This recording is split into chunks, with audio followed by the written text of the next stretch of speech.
Obanje, Adaku shouted from inside her hut, calling her stepdaughter. Her two daughters were eating and she wanted Obanje to fetch water for them.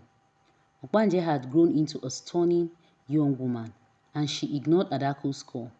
Obanje, often called Ada by her father, was a fair-skinned girl, tall, beautiful and kind, much like her mother. The villagers admired her for her radiant smile, and her hair was adorned with cowries her mother had saved for her. She continued cracking open the coconuts to eat, hoping to save some for her best friend Ejike, while singing to herself. Adaku called out again, but Obanje still did not respond. Enraged, Adaku marched to the back of the hut, where Obanje was sitting. "This girl is always defiling me," she muttered. Obanje sensed her presence, but continued her task. Adaku, now was even more furious, shouted, "Are you deaf that you cannot hear me calling you?" Unfazed finally replied, "What do you want, Adaku? If your daughters are tasty, they should go get water themselves. They have legs, don't they?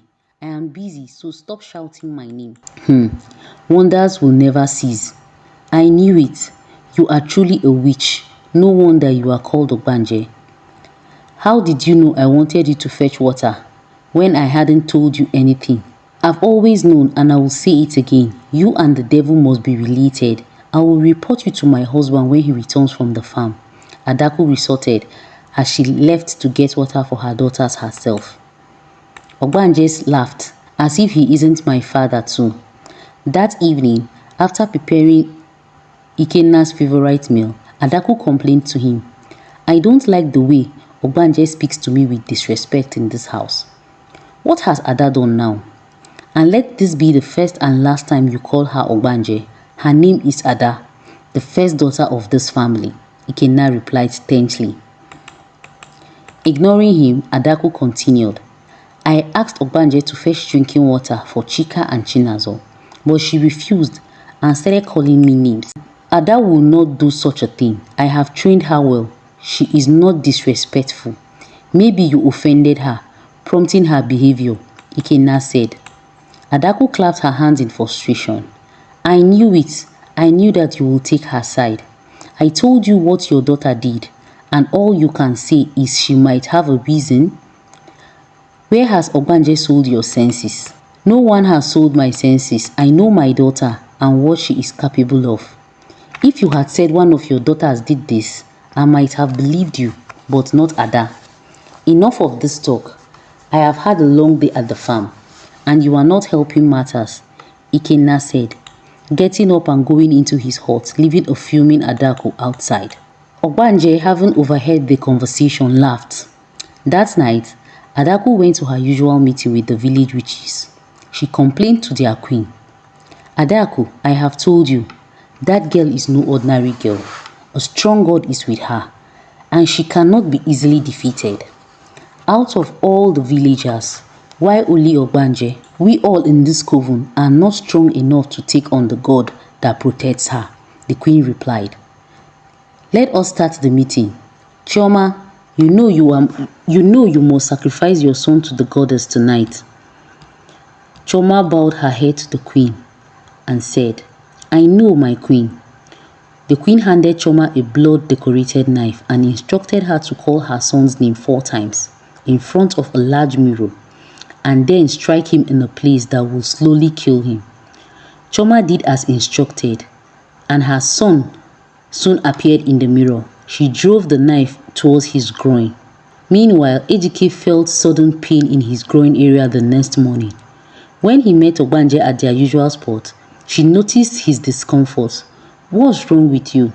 You haven't been yourself since morning," she asked. "I have been in pain since I woke up," Ejike replied, pointing to his groin. "And you didn't tell me?" Obanje asked angrily. "Wait here, I'll be right back." She went into the bush and retrieved a special leaf, then gave it to Ejike. "Eat this," she instructed. Surprised, Ejike found the leaf tasted sweet.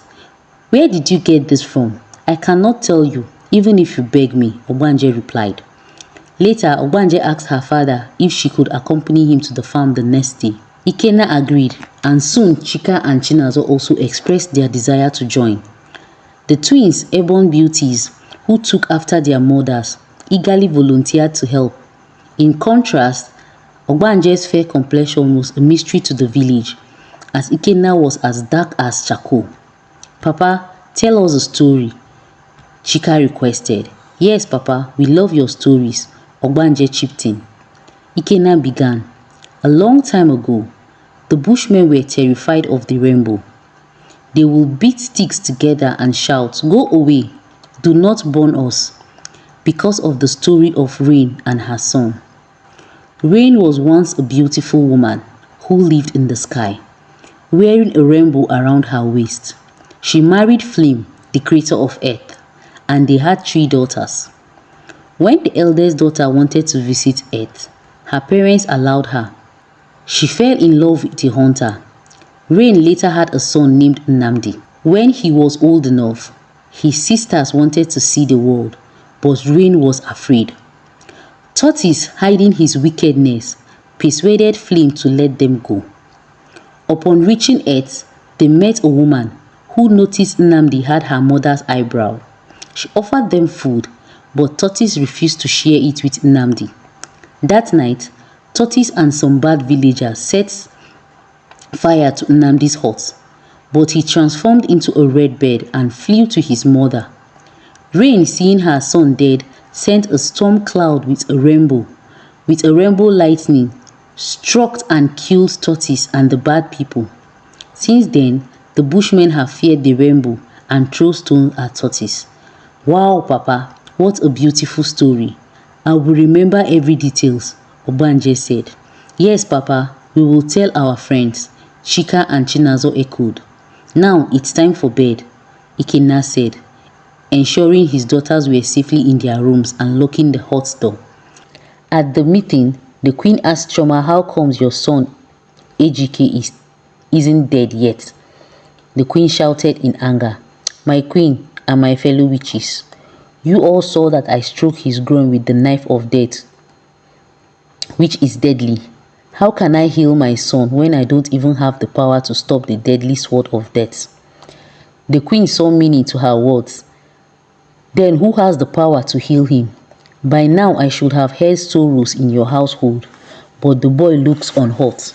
I am as confused as you are, my queen, Choma said. Well, I am sending the shadow of death to him tonight, to end him in his sleep, the queen said as she started conjuring incantations. While in Obanje's room, her eye fluttered open. Something is wrong, she said as she sensed a shadow sent to destroy Ejike. She quickly stood up from her bed and opened her window and leaped out. Quietly, she then proceeded towards the direction of Ejike's hut. She wasn't scared of the dark. She saw her way perfectly towards the hut of Ejike. When she got there, she was breathless. She finally stood at the front of the hut, awaiting the presence of the shadow, which she sensed was close by.